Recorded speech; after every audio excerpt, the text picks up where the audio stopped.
What up, everybody? Welcome to Run Your Race. As you know, we are sponsored by DraftKings, and this week we have a very special episode near and dear to my heart. My brother from another mother, Jahlil Okafor.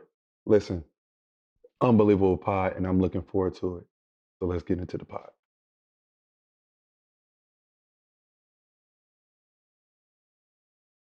What up, everybody? This your boy Theo Pinson here, and welcome to Run Your Race with my boy, AJ Richardson. Good morning, beautiful people. Hey, and listen, shout out to our new official partner, DraftKings. We appreciate the support and the love, and we are looking forward to our new long-term contract with you guys, and we can't thank you enough.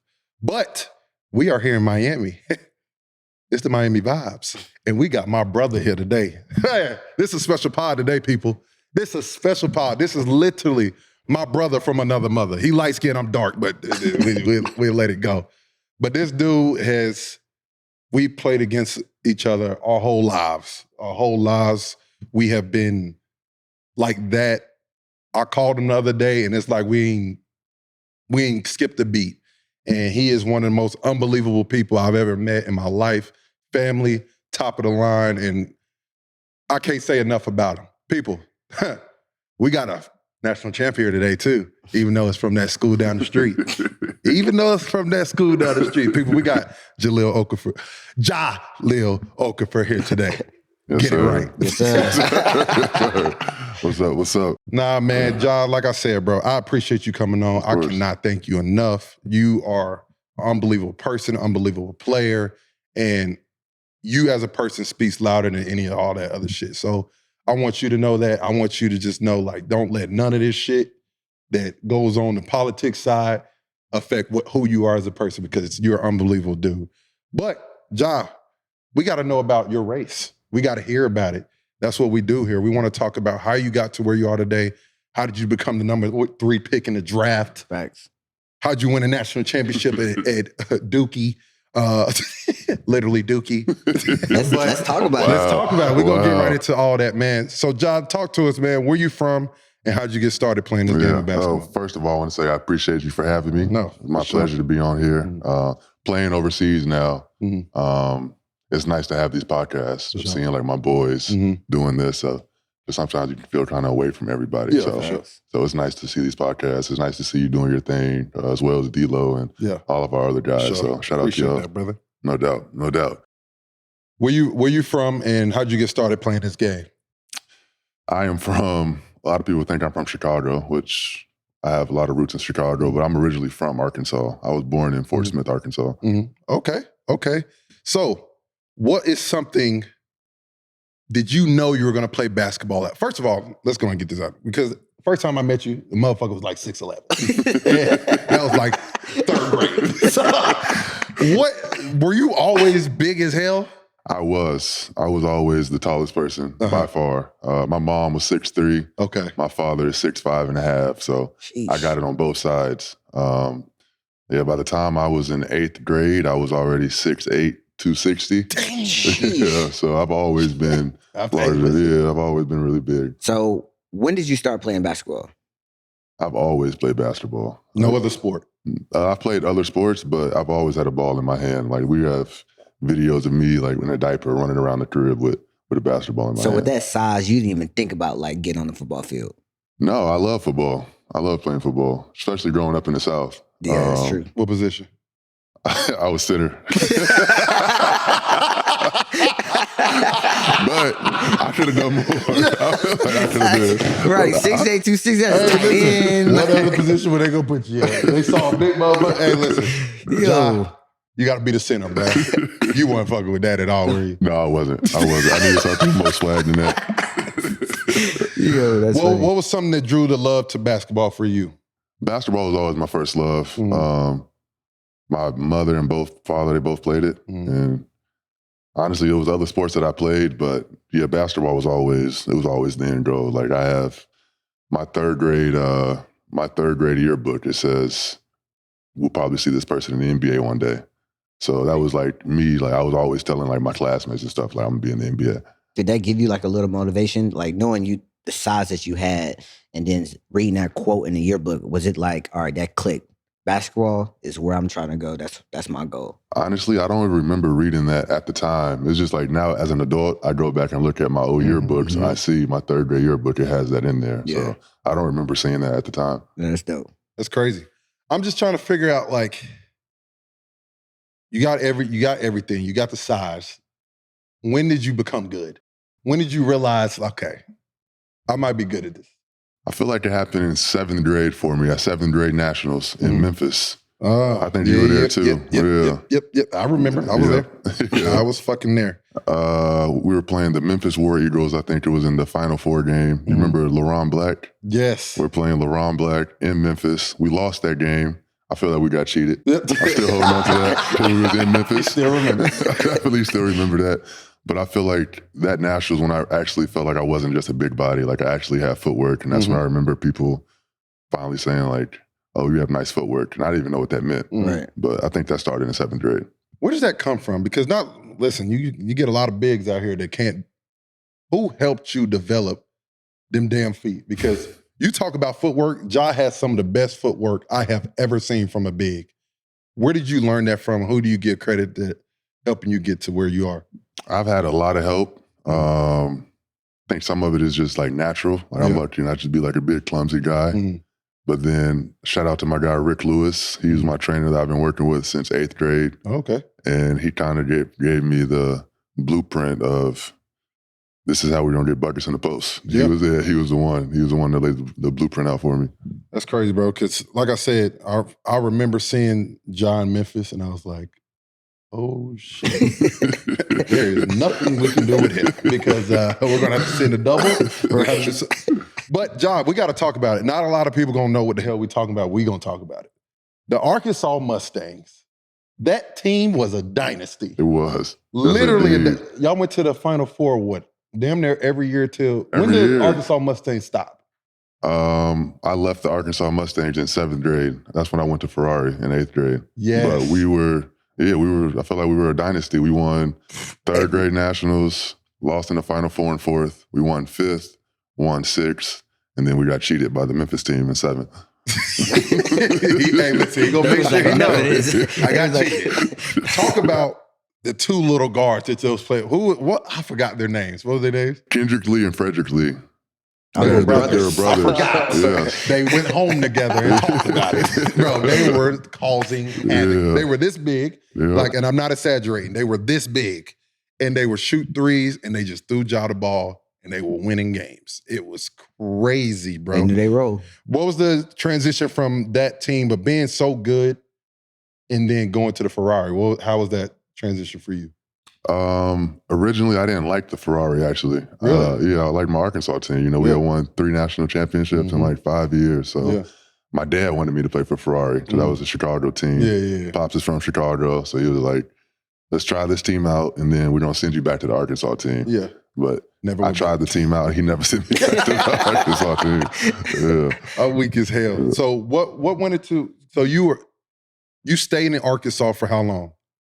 So I moved to Chicago when I was 9 years old. Okay. So when I turned 9, I moved to Chicago permanently. My mom passed away, and that's when I moved to Chicago to be with my father. Gotcha. But up to that point, I was like back and forth from Arkansas to Chicago. Okay. So I've been in Chicago like the majority of my life, but I still have those country roots in Arkansas.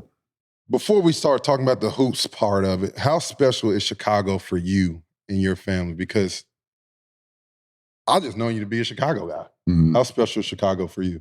Chicago is extremely special for me. That's my pop's hometown. I feel like it has a lot to do with the person I am today. And as far as basketball, I feel like it accelerated where I would have been if I would have stayed in Arkansas. Just because when I got to Chicago, it was like all these players. There was Derrick Rose, there was Dwayne Wade, there was Evan Turner, there was Anthony Davis, and the one who was a year older than me was Jabari Parker. That's my brother. So I remember just going to Chicago and just seeing all these names and being inspired by it and wanted to be the next one. For sure. I mean, that's some heavy hitters right I'm going there. to be honest with you. Now that he mentioned all them names. Yeah, that's some heavy hitters. I be hearing the debate. Y'all be leaving Chicago out, man. Y'all be leaving like, listen, we might need to go ahead and talk about that. That's some heavy hitters. Illinois got some dogs, Yeah, bruh. that's some who. We didn't even mention Jalen, Yep. Nah, yeah. Cliff. Yeah. Yeah. Damn. Miles might not be on that tier, but Miles could shoot it. But you got Shannon Brown, you got Sterling damn. Brown, you got Michael Finley, you got Dark Rivers, you got Eddie Curry. Man, I'm sure I'm missing some other names, but Chicago got him. Yeah. Chicago got him. I got to Yeah, Illinois now. We got to add them. Illinois in there for sure. We got to get them. We got to give Illinois some love. Got Y'all to. in there for sure. So, Ja, when you get to high school, you get to Chicago, you dealing with some dogs. You're dealing with some heavy hitters. Who's the one guy that you looked up to is like, I need to get... that might be a dumb question because Jabari Parker was damn near a fucking movie star in Chicago. Real talk. Yeah. Like literally was a movie star. Yeah, like what was it like seeing how he handled things? Because people don't know Jabari. Jabari is a very to himself person. He is. And he was my roommate when I was with the Mac Urban Fire. So I was able to spend a lot of time with him. But Jabari is one of the best people you can be around. But as you said it, like he was a movie star. They put him on that Sports Illustrated cover, and it said like the next LeBron James. Oh shit! And I feel like from there it just went through the roof. Yeah. I remember we went to a EYBL tournament, and when we flew back to Chicago and got our bags, he had all these fans for him at the airport. What? And that was my first time ever seeing that. That's when I was a sophomore in high school. He was a junior. But that's when I was like, oh yeah, he's moving a little different. He definitely moving different. Seeing that, does that like obviously, I feel like at that time you already ranked, correct? Mm-hmm. So for you, it's just like, all right, I'm trying to get to this pedestal too. You know what I mean? For sure. No, you hit it on the head. Having Jabari 1 year ahead of me, it always kept me humble, but it always let me know like, oh, I'm still trying to inspire for something. So like, even though I might have been top 10 like as a sophomore, I knew Bari was number one. So I'm like, now I'm trying to be number one in my class too. No, hey, listen, at the end of the day, you look back at little things like that, like just having that role model that's literally right there helped you prevail and handle those certain situations. Because that's a lot of pressure for a high school guy. That's a lot of pressure for someone to handle. You got fans at the damn terminal when you're picking up your bags and you're a high school kid that can blow your head up. But Jabari is not even that type of player. So to have that type of role model is big time. When was it that you feel like you gained a respect from everybody in Chicago? Because Chicago not just gonna hand you shit. They're not gonna hand you shit. Not at all. You gotta earn it. Not at all. Probably, honestly, I'll say my sophomore year. My sophomore year. I think after my freshman year, I'm lying. My freshman year, my coach barely played me on the varsity team, actually. Really? Yeah, I was on far soft. I didn't play that much. I still give him what shit. school you go to at that time? Whitney Young. You went to Whitney Young all four? Yeah, all four. Okay. All four. I would say like the end of my sophomore year. But you had some guys on your Whitney Young team though. I did. Like coming into Whitney Young as a freshman, there was already like 6 or 7 D1 guys on the team. Oh yeah. I mean, Whitney Young stayed stacked. Yeah. Stayed stacked. Talk about the competitiveness of the teams, because you got Morgan Park, Whitney Young. I'm sure I'm missing some other schools. Simeon. Like, talk about being in that environment and how special those games was when y'all went head to head. It was special. That high school basketball in Chicago was very special at that time because we had so much talent coming out at once. Anthony Davis was the #1 player in the country, and then a couple years behind him was Jabari. Then when it was our class, it was like me and Cliff. We were in the same city. We were considered like the top 2, top 3 players in the country. So the basketball competition in Chicago was crazy, and like those games was lit. They was lit for sure. Who was the guy that fucked you up that you was like, oh yeah, I gotta tighten up a little bit?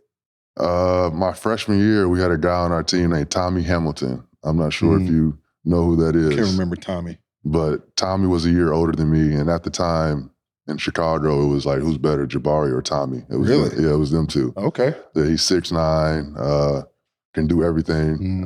But when I first got to Whitney Young my freshman year, he was the one that let me know that I had some work to do.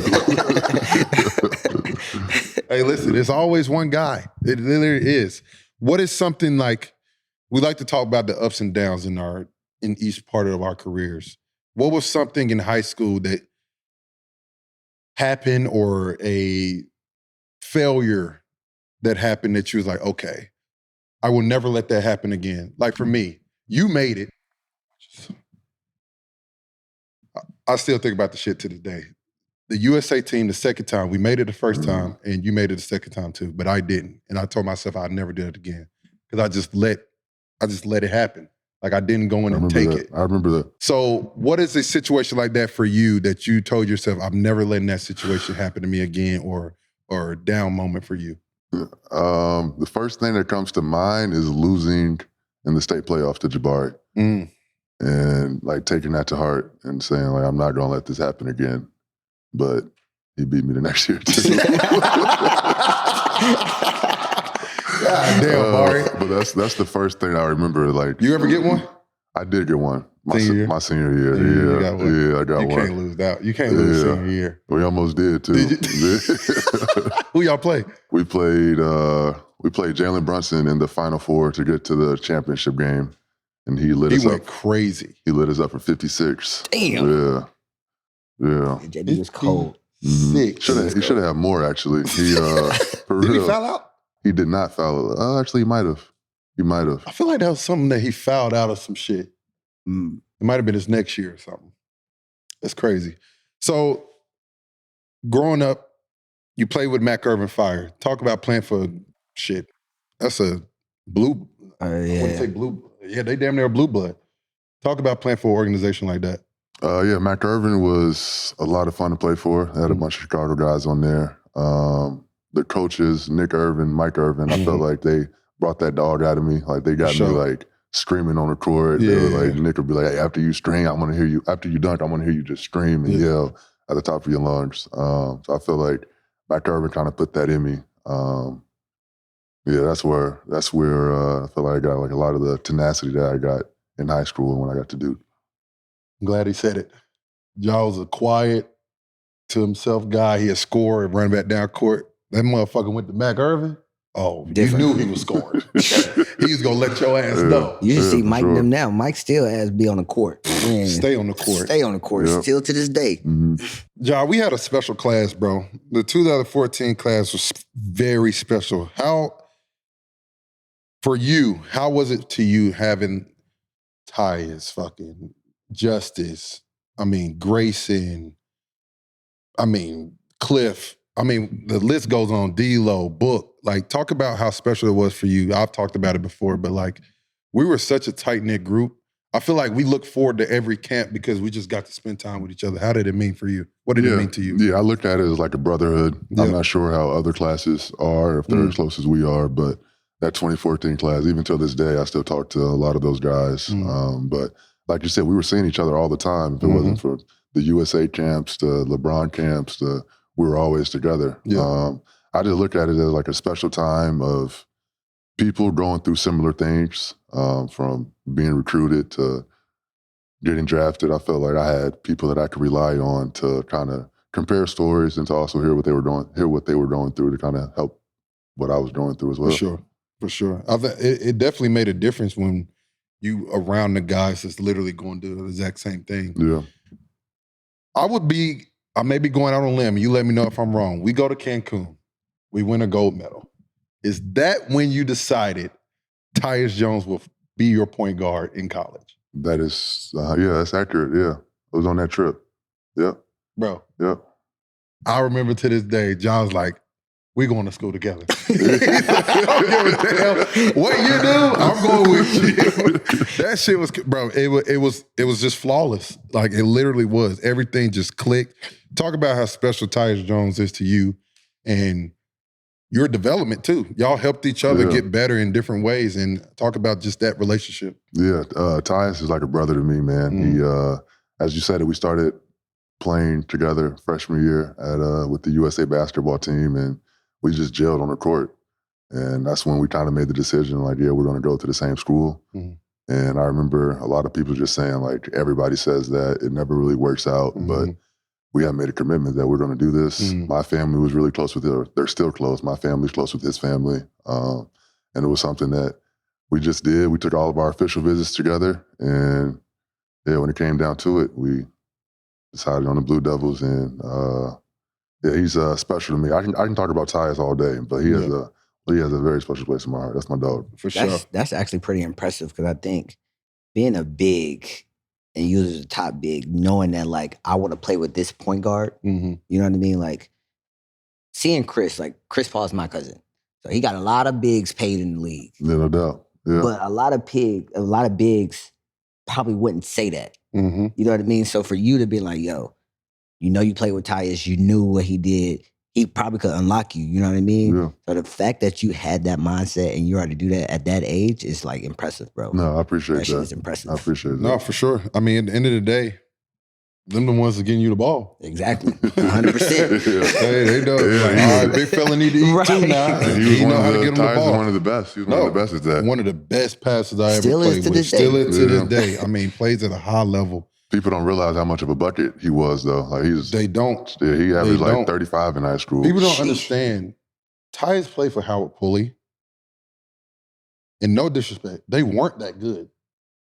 He was just Yeah. that good Yeah. that he made everybody Everybody they better. played their role. He had a shooter and he had what was it, his other homeboy? He was athletic as fuck. though. Rashad was Rashad Vaughn Was on that Rashad on team? there?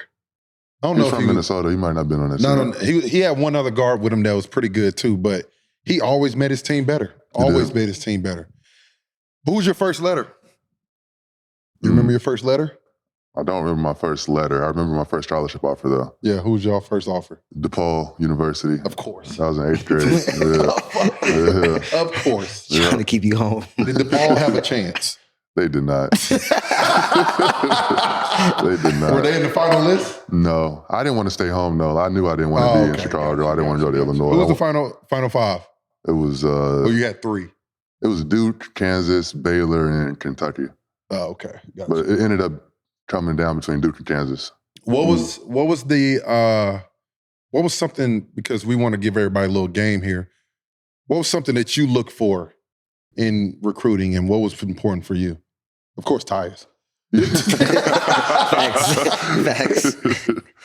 I think being around, you kind of it's kind of based off judgment, just being around good people though. Mm-hmm. And I kind of did that with my dad based off of like how they would recruit me. Like, are they recruiting me talking bad about other coaches? Are they recruiting me, giving me information about guys on their team to try to show like how they handle the situation? Yep. So I kind of judged. That was like the first thing. Like, am I dealing with good people? And then from there, it's about fit and where you think you can excel. It makes sense. Makes a whole lot of sense. What was so special about, granted, everybody knows he went to Duke. What was the deciding factor going into Duke? Coach K. Mm-hmm. It ended up being Coach K ultimately. And Tyus and I trusting him the most and believing in him the most. And honestly, we wanted to win. So like, as you said, I've always been a winner. Yep. I've won at every level starting from 3rd grade national. So for me, like looking at colleges, I was like, where can we win? Where will we have the best chance of winning a national championship? Yep. And that's what it came down to. And we thought it was Duke. And we thought I right. think that's missing, and we bro. thought right. Yeah, you did. I think that's missing because that's ultimately what I wanted. I don't think kids think about that shit. Like, that's going to take care of itself if you win it. Yeah. You know what I'm saying? So that just speaks for itself. That type really of person does. You are. I want to, and you can speak on this too, because both of y'all was. What did you coming out of high school? What was you ranked? One. One. He ended up Oh, being shit. number one in the country. So yes, speak on this, please. I got cheated. So a lot of these, a lot of these kids now they top recruits, but they don't like. If the number 2 player come to your team, they leaving. You know what I mean? They don't understand that like you can play together. You know what I mean? Mm-hmm. That's this generation. I feel like our generation, y'all generation, like y'all was like if the number 2, number 3, whoever is on your team, y'all stuck together and like figure that shit out. So like talk about how important it is to like rankings is what it is, but if you are really a basketball player, a savant, like leaving is not the option. Because that can also hurt you. Yeah, I think leaving a team because there's another talented player there is crazy, especially if you don't get the opportunity to play. But the way I view it is if you're on a team with talented players, you're able to improve just by practicing against those guys every day. You know, say 100%. iron sharpens iron. And I feel like the times where I've improved the most is when I'm on teams with really good players that I could play against every day. Like when I was the Pelicans, I was able to play against Anthony Davis. Mm-hmm. And I improved tremendously just by practicing against him every day. That makes a lot of sense. No, That's exactly what it is. But at the end of the day, if you want to go to the NBA, guess what? You're going to play against a whole bunch of You're talented going to play people. against a whole lot of guys who's just as good as you. Exactly. So you might as well start early, and you're going to have a chance to win, and you're going to learn how to play with other good players. I think that's what the beauty of me and Ja had. Ja played with other guys who are at the same level. Mm-hmm. They're elite at what they do. So at that point, you're in practice, you're getting better. The game easy. Yeah. You see what I'm saying? So you want to do stuff like that to make yourself even better on and off the court. But Ja, I want to talk about the McDonald's game. McDonald's game was at the crib for you. Talk about how special that was for you and your family, for you to make McDonald's. Clearly, you're number one in the nation. You knew you was going to get there. No, it was very special. I was very fortunate to have that be in Chicago. Mm-hmm. And it was in Chicago like the 3 years before that. So the year before, Jabari Parker was in it, so I was able to go see him. Yeah. I think the year before that was like Shabazz Muhammad, and that the year before that was like Austin Rivers. So I was able to see like all these guys, and I was just waiting on 2014 to have my opportunity. So when that came around, it was amazing. It was amazing to be in Chicago. And nah, that shit was insane. I bet. Introducing everybody. Theo Pinson. Jahlil. Yeah, I got it. I understood why, but like, damn, I'm here too. Shit. Y'all already know what time it is. It is time for Theo's Picks. And y'all already know what to do. Y'all go to DraftKings right now, download the app, and new customers, if you spending just as little as $5, you get $200 in bonus bets instantly. But most importantly, make sure y'all use promo code RACE. Now let's get into the picks. First, big divisional matchup, Minnesota versus Green Bay. It's going to be a good one. I'm a big Minnesota fan right now. I think everyone's playing well. The line is 43.5. I'm going to go over. I'm going to go over 43.5. I like both teams. Both teams are playing really well. Next, I got Philly versus Tampa Bay. That's going to be a good one. Philly, they're figuring it out, and Tampa Bay looked like some crap last week. So I'm gonna go and tell you, I'm gonna go with Philly this week. I'm gonna go with Philly. Next, Jacksonville versus Houston. Both teams playing decently. Jacksonville needs a win. Houston's coming off a loss. I'm gonna go Houston. Line is 45. I got Houston winning that game. I think it's gonna be over. I think Houston's gonna figure this thing out. Big divisional game again. We got New Orleans versus Atlanta. Both teams coming off L's. I got New Orleans. I like New Orleans, man. I think they got a really good team. They figuring it out. 43.5. I'm going to go over. I think both teams should score. Next, Washington, Arizona. Line is 49.5. Good gracious. A lot right there. Let's go ahead and tell you this. Washington with the win. I'm going to take the under. No, I'm going to take the over because we're going to have to score to beat them. So I'm going to take the over. 49.5 over Washington. Then we have probably a game of the week. Buffalo versus Baltimore. Line is 45.5. I got Baltimore winning. It's at the bank. Going to take the under. Going to take the under at 45.5. Last game, Seattle versus Detroit. That's going to be a good one. Quarterback from Seattle is balling right now. I got Seattle winning that one. I got Seattle beating Detroit at home. 47.5. I'll take the over on that. I got Seattle winning that one up. And again, that is Theo's Picks. Y'all know what to do. Go support your boy. Use promo code RACE. Go download the DraftKings app today. New customers who only spend as little as $5 get $200 in bonus bets instantly.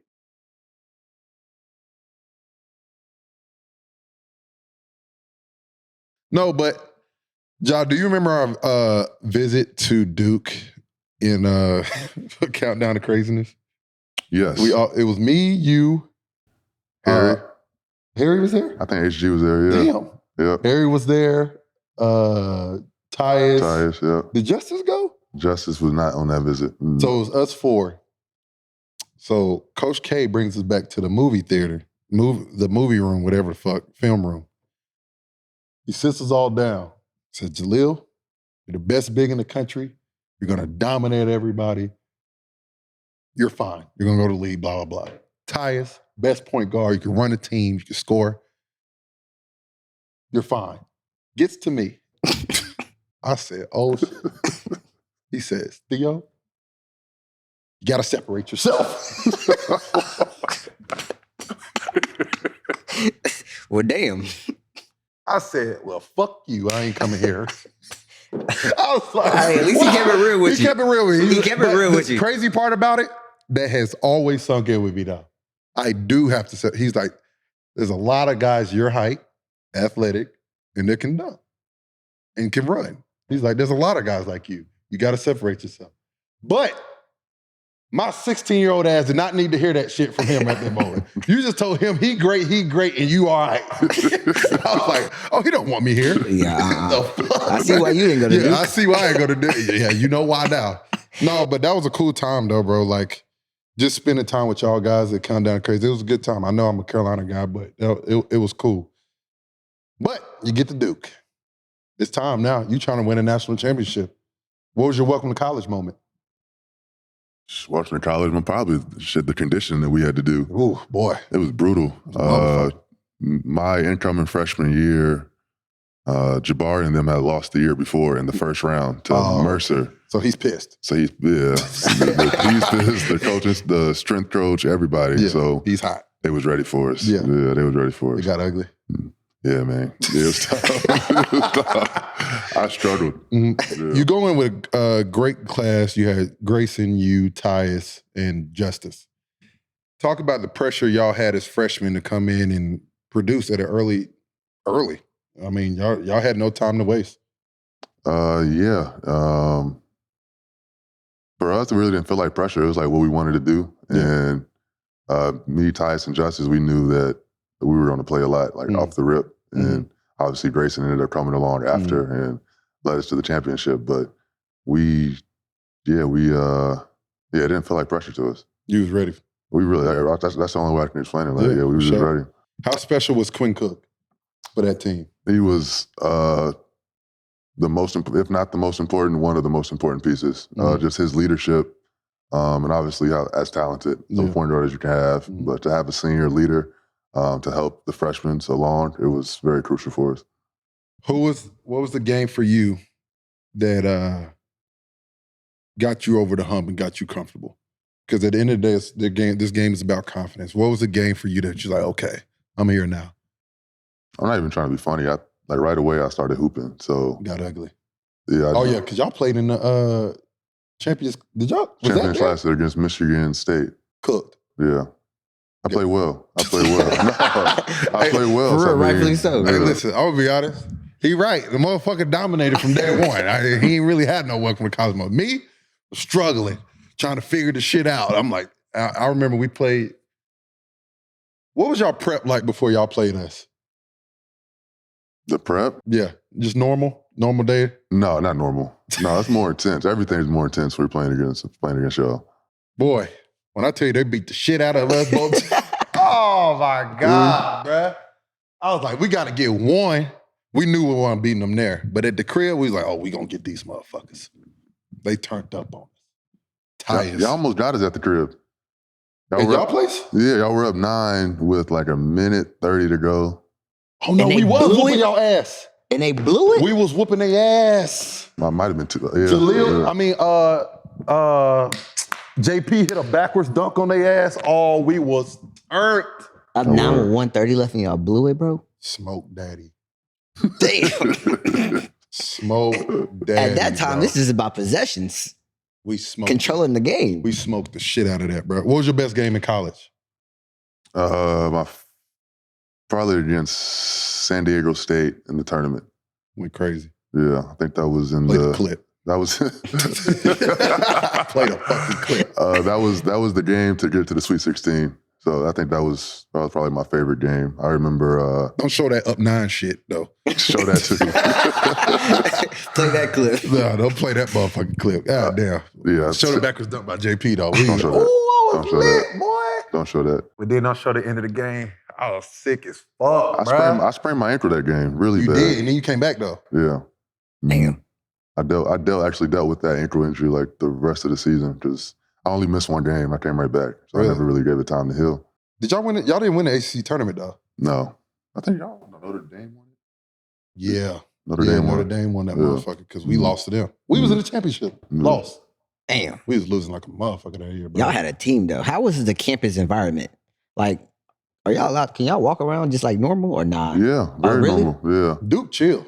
it was very Super chill. chill. Very chill. I've talked to some younger guys that have left recently, and I guess it's not as chill. But when I was there, I was able to walk on campus freely. Damn. Mm-hmm. Hey, listen. Them people walk around in Duke, they gonna be bigger than them. Yeah, no, real talk. Surgeons. Yeah. No, I was about to say, They yeah, doing all types they of shit. doctors and shit. Nah, it was dope. Talk about your run to the Natty though. There's not many people that say they can do it. I'm one of them. I've been there twice. Lost Respect. 1-1. Respect. How special was that run for you and your guys? Very special. In my basketball career, that's easily the one of the top highlights. Yeah. But as you said, like me and Tyus, we decided on going to the same school, so to be able to win a championship and to have that dream come true and all come to fruition, it's even to this day, I was like, damn, I really set a goal and we did it. So it means everything to me. Did y'all get Coach K's 1,000th win? We did. And that was in the Garden. Yeah. That was elite. Talk about how special that was to be a part of history like that. It was very special. That was actually kind of stressful just because. Really? Yeah, because when we were at 9-9-9, it was just like, y'all are going to win the game. And I think we had lost a couple games before that. So it was like, when are they going to get the 1,000th game? In Madison. Yeah, that was tough. The game was jumping. Like the game was crazy. Yeah, that was like one of the most fun games of the season. That was lit. Mm-hmm. Y'all get to the Natty. You get to the Final. Who y'all play in the Final Four? Michigan State. And then y'all played Wisconsin in the finals. Yep. Frank Kaminsky. Oh, yes. He was cooking. Frank the Tank. He was cooking. Frank the Tank was cooking that year. He won Player of the Year. He did. He won ACC Player of the Year, right? Yep. Talk about how big that game was. Like what, and how the emergence of Grayson was in that championship. No, it was probably the whole Final Four. Or was it just the championship? Yeah, no, the Final Four too. Yeah. Talk about the emergence of Grayson and the amount of excitement for you and your guys after winning it all. The emergence of Grayson was huge and much needed. For us, it was kind of like right on point because in practice, he was always the one killing. Yeah. And he was always the one going hard. Yeah. Sometimes to the point where guys are getting mad at him because he's going so hard. Like, chill out, bro. Like, that's Grayson. Yeah. So for him to like do that in the championship, I felt like that was just a great end to an amazing season. For sure. Well, Ja, you did everything you could for the university. Coach K, I'm out of here. I'm the go. What was that conversation like? Well, he knew you was leaving. Yeah. Yeah, he knew. No. Honestly, I didn't want to leave. Really? Yeah. I tell people that they're always shocked. I did not want to leave. I love Duke so much. I had such an amazing time. We had won a championship. Part of me wanted the opportunity to also defend the title that we had just won. So yeah, honestly, I did not. I wasn't ready to leave. What went into it? Well, clearly top pick. So being a top pick, finances, being able to take care of my family, the risk of injury, you know, just feeling like I was making a mistake if I were to stay. For sure. How many workouts you do? 2 for the Lakers and 1 for Minnesota. So you didn't even work out for Philly? Did not work out for Philly. What is up with that shit, bro? Yeah, that's crazy. Everybody to be on here, they say they workouts and they never the team they drafted, they never worked out for them. Yeah. Shit is wild. Shit don't make no damn sense, bro. Analytics. And you worked out twice for the Lakers. Twice for the Lakers. And they picked D'Lo. D'Lo, yeah. Okay. Where'd you think you was gonna go? I really didn't know. I didn't think it was gonna be Philly though. Really? Yeah. Because they already had Joel, they had Nerlens.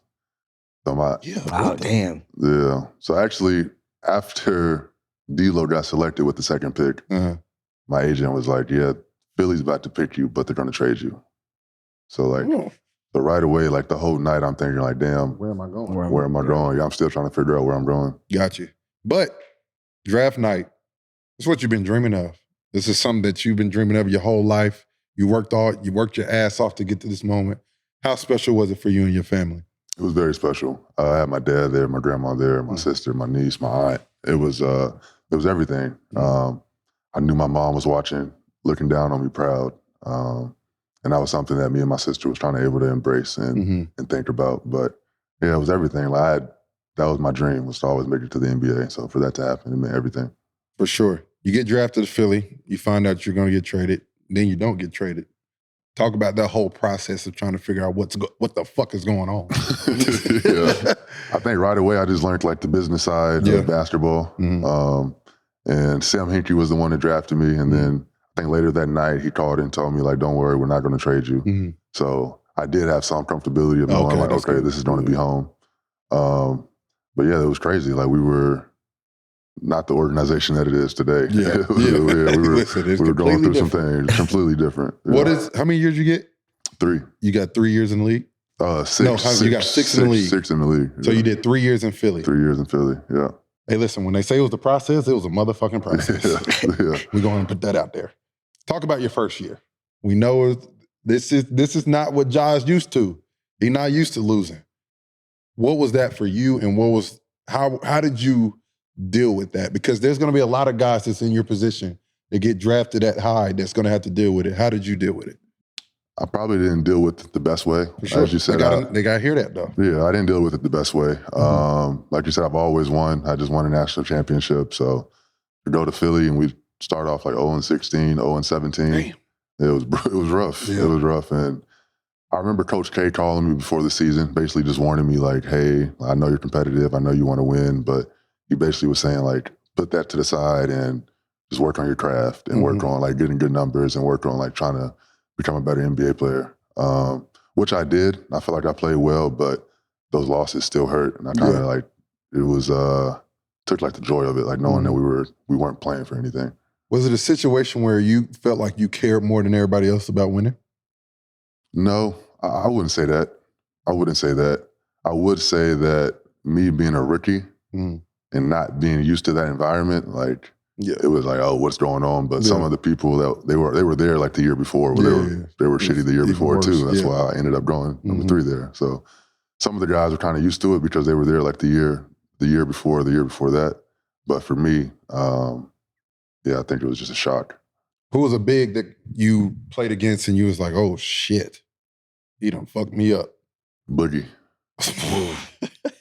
Got ugly. Yeah, he had 30. He had a 30 ball. But I had 26. So I'm saying I went right back. You know, I'm always go right back. Not facts. Always. I'm always gonna go right back. But appreciate you, Mac Irvin. Appreciate you, Mac. But yeah, Boogie. That was the first time like I've been on a court with another player and kind of just feeling like not really much I can do. Like I felt like I kept having to foul him because he was like so big, so strong. He could also shoot, put the ball on the floor. There's a lot to handle. They're pretty similar games with the footwork. Can move, can shoot it. Both of y'all can shoot at a high level, can move, great footwork. I mean, I appreciate that. Now, Boogie's one of the people that I always looked at, for sure. Y'all two motherfuckers, issues. So, what was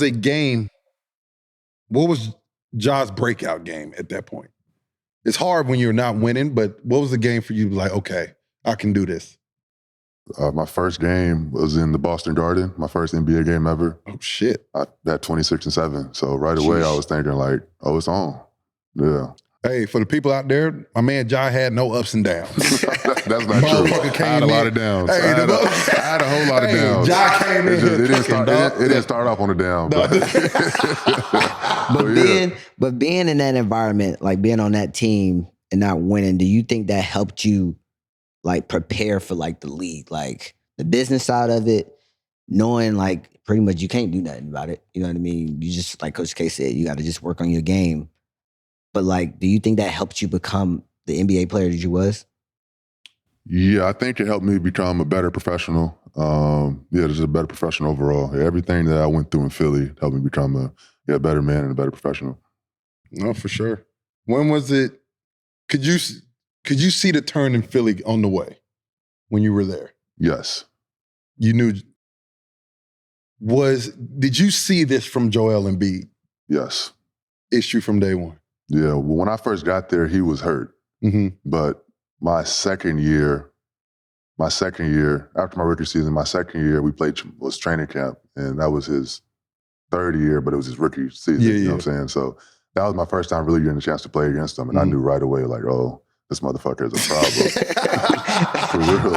I bet your practice is crazy. For real, because he's 7'2", so he had me about like 2-3 inches. And just what I said about DeMarcus, he can do everything. He can put the ball on the floor, big body, can shoot, soft touch, great footwork, problem. DraftKings is the official partner of Run Your Race, and they are an official partner of the NFL. We teamed up with DraftKings during the NFL season, and you already know DraftKings is going to bless y'all all season long. As an official partner of the NFL, there's no better place to go than DraftKings. So make sure y'all go to DraftKings right now and download the app ASAP. New customers who bet as little as $5 get $200 in bonus bets instantly. So go to DraftKings right now, use promo code RACE. And you guys already know I'm rocking with Washington every single week. And I'm locked in with DraftKings, the #1 place to bet on touchdowns. And I'm gonna let y'all know one more time. Go to DraftKings, download the app, use promo code RACE. New customers who bet $5 get $200 in bonus bets instantly. So go to DraftKings. The crown is yours.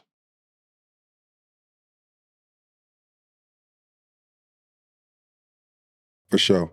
Talk about, so you did 3 years in Philly. Next you went to New Orleans for 2? 2 years, yeah. And then Brooklyn for? It was Detroit. I signed a 2-year deal with Detroit. You went to Detroit for 2?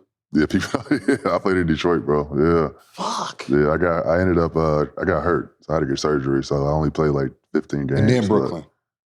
Yeah, but I never actually got to Brooklyn. Brooklyn waived me before I got there. You never played at Brooklyn? I did. I got traded from Philly to Brooklyn. That's when I played for Brooklyn. Okay. I'm like, bro, I swear to God, I've seen you in a Brooklyn jersey. Yeah. Got you. So you do 3 years in Philly. The transition to New Orleans, you're playing with Anthony Davis again, Chicago. How was that? That was dope. Yeah. That was really dope. Just because AD was somebody that I already had a relationship with, and he was somebody that I watched him be the #1 player in high school, to go to Kentucky, win a national championship. Mm-hmm. I kind of had like that same blueprint for myself. I want to go to college, win a national championship. So to be on his team and to learn from him, it was awesome. And I was able to pick up like a lot of really good habits that he had. Was that a trade or was that you signed there? I signed there. You signed there? Okay. Yeah. Got you. I signed there. That's actually another interesting part of my story. Mm-hmm. As we go from year 1 playing, being like first team all rookie, averaging 18 and 7, really going crazy. And then I got hurt like halfway into my rookie year. Your second year? Or my rookie year. Oh, really? Yeah, I got hurt my rookie year, so I didn't finish the season, but I still played well. Mm-hmm. But then that was the end of year 1. We get to the end of year 3. It's like no NBA team wants me.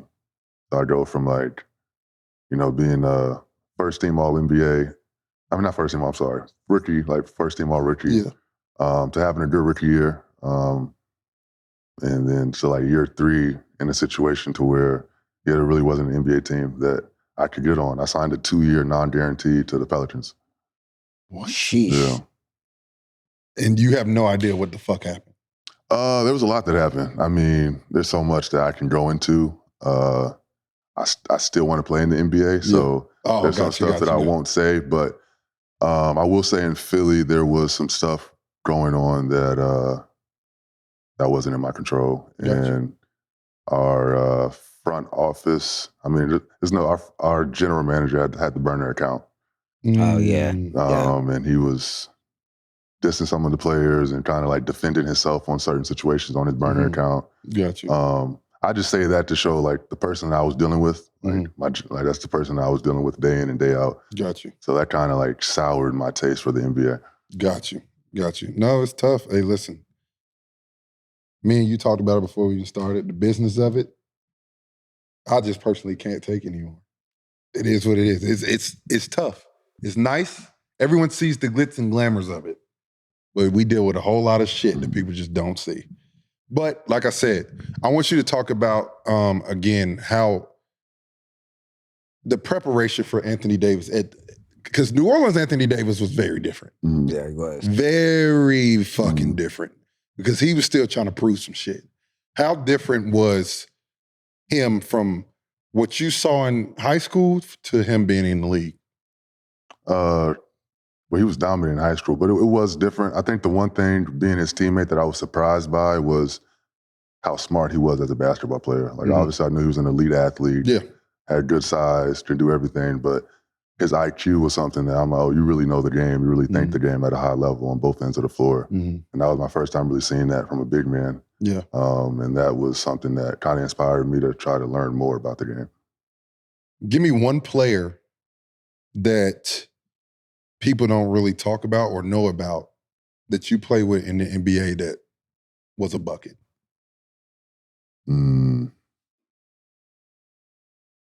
I can't think of anybody off top that nobody knows about.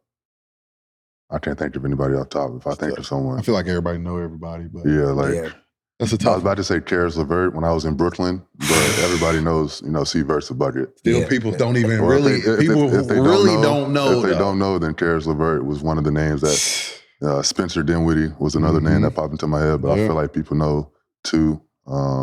It's hard for me to think of a name because I feel Karis like is a good one though. Yeah, Karis don't. A lot of people don't understand how good Karis is. For sure. Motherfucker is a bucket. Karis is cold. You do your you get 2 full years, so you get all that money from New Orleans. You finished it. You got all the guaranteed. I did. Yeah, I did. Got all the guaranteed money in New Orleans, and you make that transition to Detroit. What was that transition like? It was good for me just because I felt like my years in New Orleans, I started to become a better professional, like take better care of my body, and just know the ins and outs of the NBA. So then to go to Detroit, it was a weird year. It was COVID year, so there weren't any fans. Definitely a strange year. So just a strange year, very strange year. And then I tore my meniscus, so ended up not really getting the opportunity that I thought I was going to get. Well, John, you had a great NBA career and you're going to get another shot for sure. But talk about your transition after having these injuries and what you had to deal with to get back to where you are today. Yeah, the injuries can take a toll on you, but I remember I got traded from the Pistons traded me to the Nets my 6th year, and the Nets waived me. So from there, I was trying to figure out, did I want to try to find another NBA team or did I want to go overseas? I opted to go overseas and play in China. At that time, I was trying to just I'm tired of the NBA. I just want to get away, make some money, and hoop. Yep. And that's what I did, and I enjoyed it. I had a good experience in China. It was nice for me just to get away and just play the game of basketball that I love. It was really nice for me, but while I was in China, that's where the love of the NBA came back for me. Because once I got out of Philly, I didn't even like watching the NBA. Really? I didn't like watching NBA games. I didn't want anything to do with it. I just didn't want to watch it. So when I went to China, that itch came back to want to watch NBA games and oh, okay, I missed this. And after China, that's why I ended up doing the G League. And that was my 7th year. Yeah. So to go to Mexico City, do the G League, and I was playing really well. And I fucking tore my Achilles. So it was just bad luck. It was bad luck. And you was cooking. I was playing well, man. You was cooking. It was the first game of the showcase. And I was trying to learn about the G League, but I guess the showcase is where all the scouts are at. Yeah, everybody's there. So I was waiting the whole couple months just to get to December to be able to play in front of the scouts. But yeah, I tore my Achilles that first game. That happens. It happens. That happens. It's part of it. It's part of it. Out of your control. What is your mindset when that happens? Initially, I was like, why me? That was my first thought, why me? I was crying, damn, felt like I was getting close to getting back to the NBA. So yeah, just a lot of tears. But I think after that 3rd or 4th day, I was like, fuck it. This is where we at. I got an Achilles tear. Shit, we don't give up. We don't keep growing. There's no way I'm about to give up. So from there, I just went even harder. And shit, I just went hard. And it took me 10 months to get back to the court playing. I was back in 10 months. Doctors told me that would take longer, me being a bigger dude. I definitely didn't feel 100% when I got back to playing. I was playing in Zaragoza in Spain. Okay. Didn't feel 100%, but yeah, it took 10 months for me to get back to the court. And where are you at right now? And what are your? I know you don't know exactly your plans, but what's your process right now? Right now, I am trying to figure it out. I still have hopes of playing in the NBA. So you just played in Puerto Rico. Oh yeah, so I just played in Puerto Rico. Let me run it back. So I went to Spain after I tore my Achilles, rehabbed. Went to Spain. I did 2 months in Spain. And then from Spain, the Chinese team bought me out of my contract. Went to go play in China again with the same team that I played with a couple years prior. And then from China, I went to play Puerto Rico. So I was just hooping everywhere. I was just going everywhere. He getting it in. Hey, listen, I'm just trying to see a little bit of everything. Nah, Yeah, facts. no doubt. Get to travel with that tax-free money. It's I tough ain't though mad at because it. I think it's one of those things where you just going to find the love. You're going to find the love again. That's how I treated this year when I was in the G. I'm like, I just wanted to show everybody I can do it at a high level. Yeah. You know what I'm saying? And I felt like I did that. And when no one came calling, I was fine with that. You know what I'm saying? I was like, okay, I did everything I possibly could do. And I showed I could play at this level. And if they don't, cool, whatever. But I'm excited for you. I know you're going to get back to the league. You're one of the best bigs still to this fucking day. Dog, I appreciate it. I'm looking forward to it. Is there anything you got? No, you got a great story, bro. What would be your advice for any athlete? Like, you was the number one player, got drafted number 3, got your opportunity, but in the day, we all know politics, the business, and things of that nature. What would be your advice to anybody that is about to be in your shoes? I think first thing first is take care of yourself, take care of your body. Because we're getting paid as professionals for our body. So that's priority number 1. Number 2, with somebody that's stepping into the NBA, I would keep a small circle.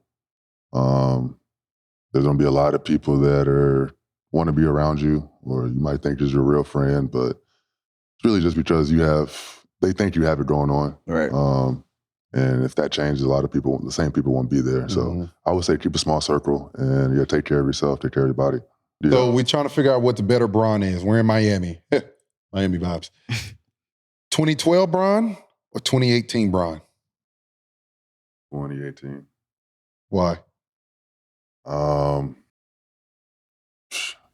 I'm not saying this with confidence either, because I'm like 2012 Bron was a motherfucker too. I just felt like 2018 Bron was just more experienced, and I felt like he didn't lose any of his athletic ability at that time. So. I agree. Hey, listen, he could shoot it better. He could do all that shit. That's true. Does Kawhi Leonard deserve a statue in Toronto? Yay or nay? Nay. Damn, bro, why? Nay. The statue is crazy. He deserves a statue. He gonna get that OD. jersey hung, and that's about it. He needs a jersey and a statue. A statue is crazy. I appreciate you. What he did there was amazing, but a statue is crazy. A statue is crazy. God. He played there for 1 year. 1 year. Got a chip. Yeah, he did.